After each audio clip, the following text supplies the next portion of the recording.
But you know, I've been down to the Gaza periphery. I've walked in human ashes in Kibbutz Be'eri. I've walked in the room in the Nahal Oz base where I think it was 25 IDF soldiers were burned alive by Hamas. There's just horror after horror.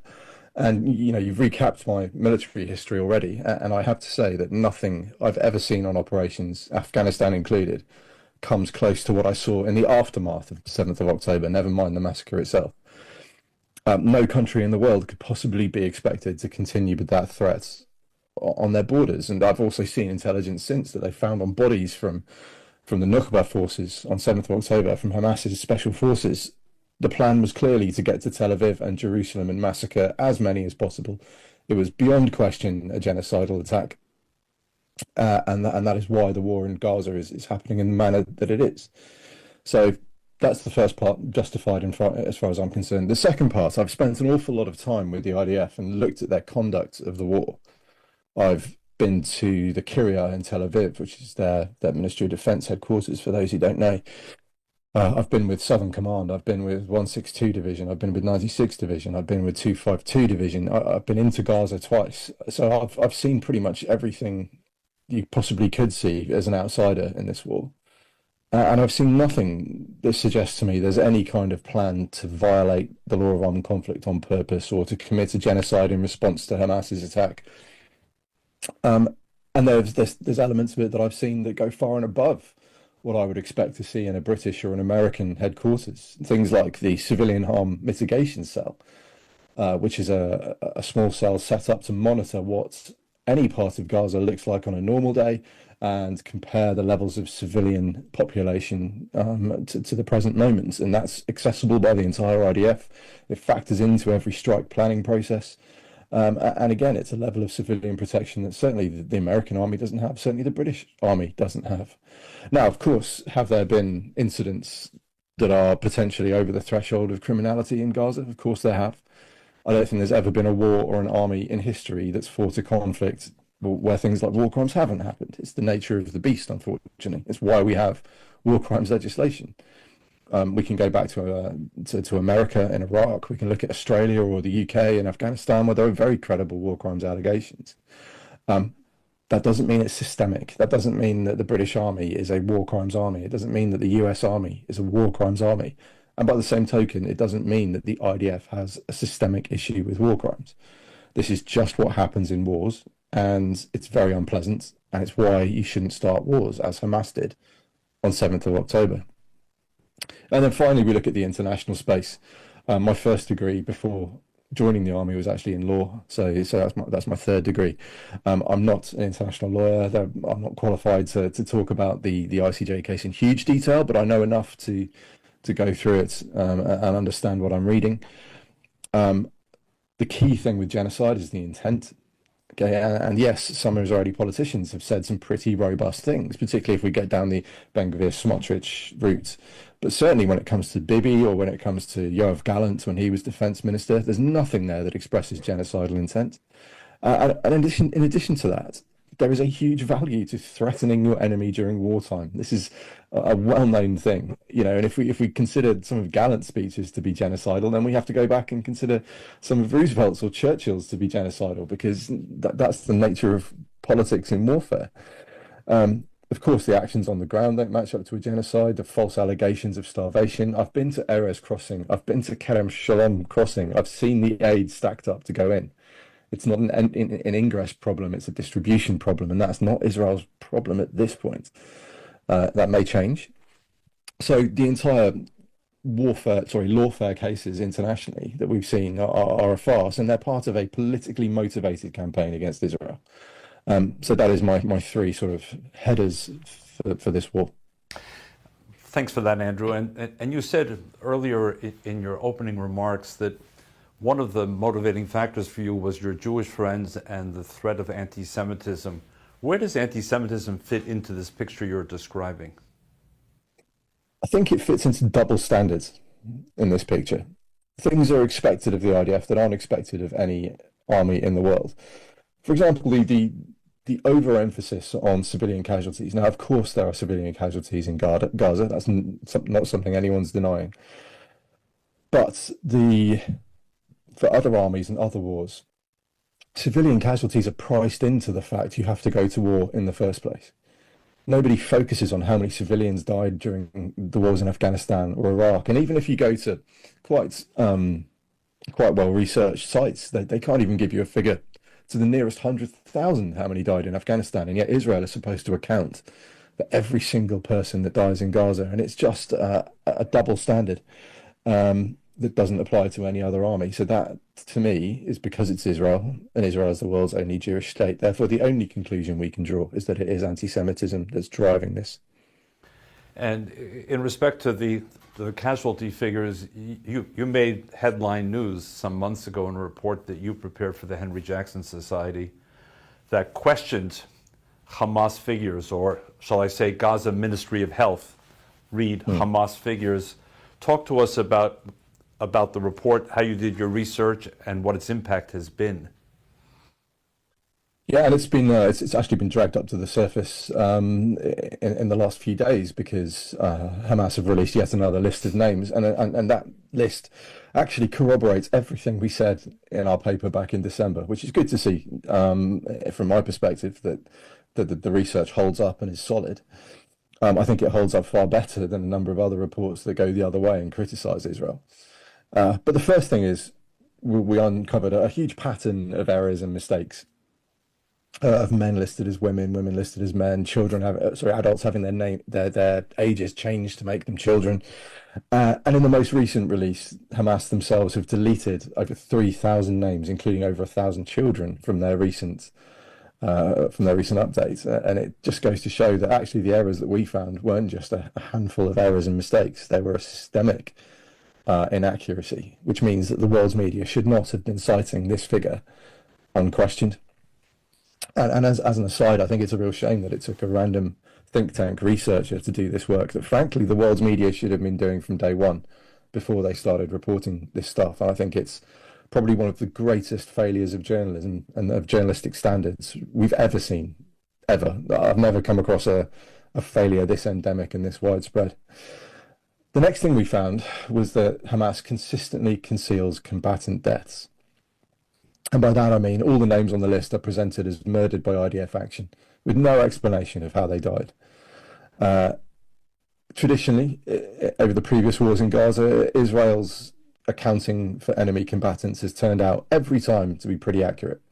And at the moment, we're well over the 20,000 mark. So when everyone's citing 50,000 deaths, at least 20,000, and I would suggest from our statistical modelling, actually more than that, are Hamas combatants. And that's reinforced by the age demographics. You've heard repeatedly, time and time again, that 70% of deaths are women and children. We've conclusively proved, using Hamas's own figures, that that is nonsense. And actually, by proportion, the vast bulk of deaths are occurring in men of fighting age. And by fighting age, unfortunately, I mean 13 to 45. And we know Hamas, unfortunately, used child fighters, which is yet another war crime to chalk up to their account. And then finally, we sort of debunked the myth that Hamas has always been reliable in the past. I mean, in terms of overall totals, they have been. But what they have always done, and we found social media posts from Hamas encouraging this in the local population, what they've always done is conceal combatant deaths, and they tell Gaza's civilians not to reveal online that a family member who died may have been a combatant.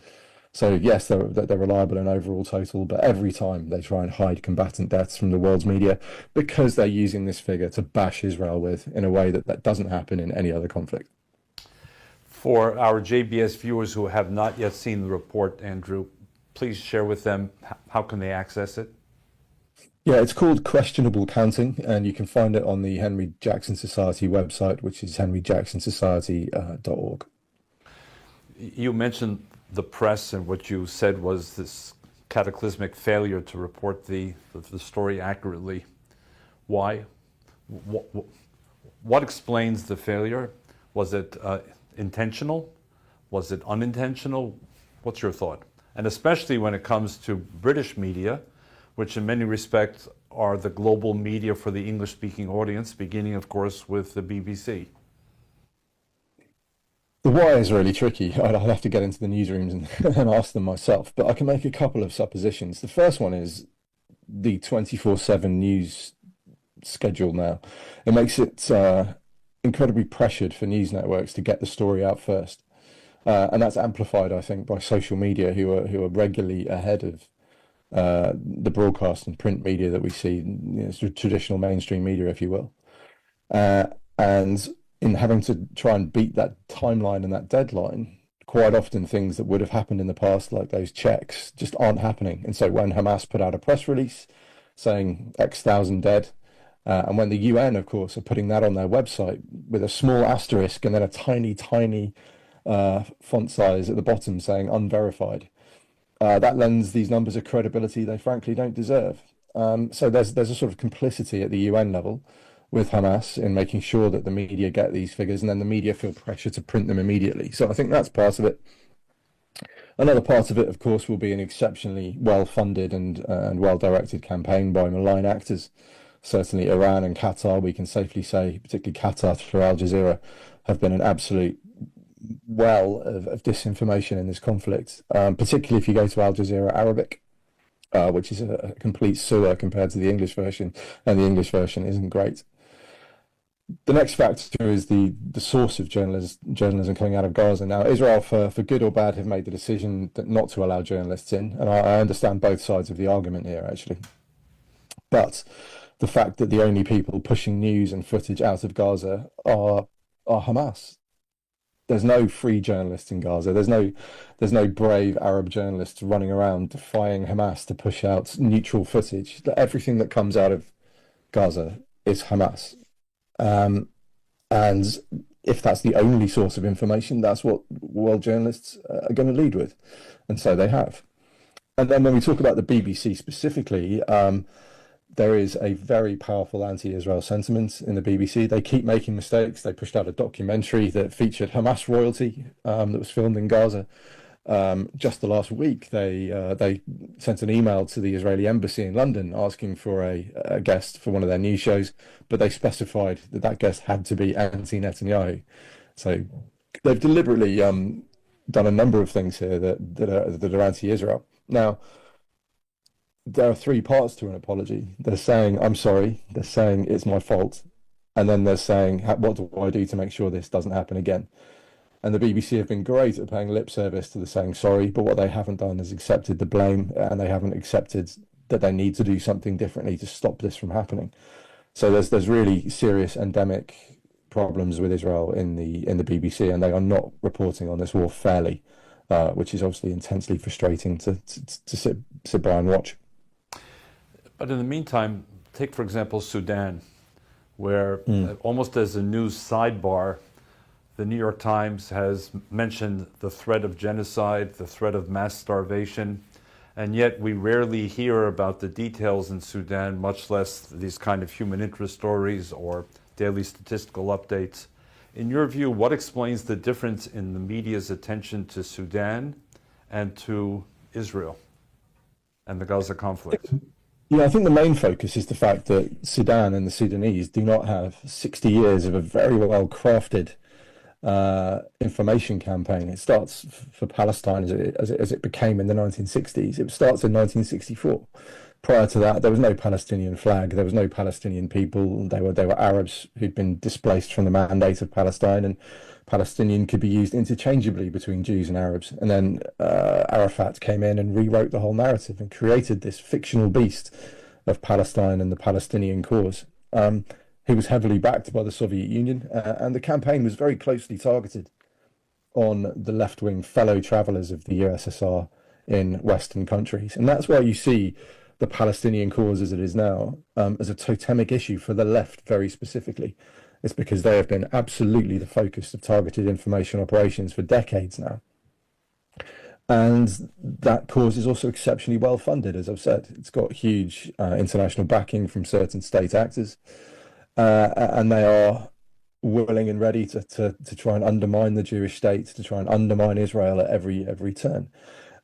Unfortunately, what Sudan doesn't have is that campaign backing it up, and so it's just loads of dead people without a really heavily pushed agenda to try and beat down another country, which again is an absolute travesty because the world should know about Sudan.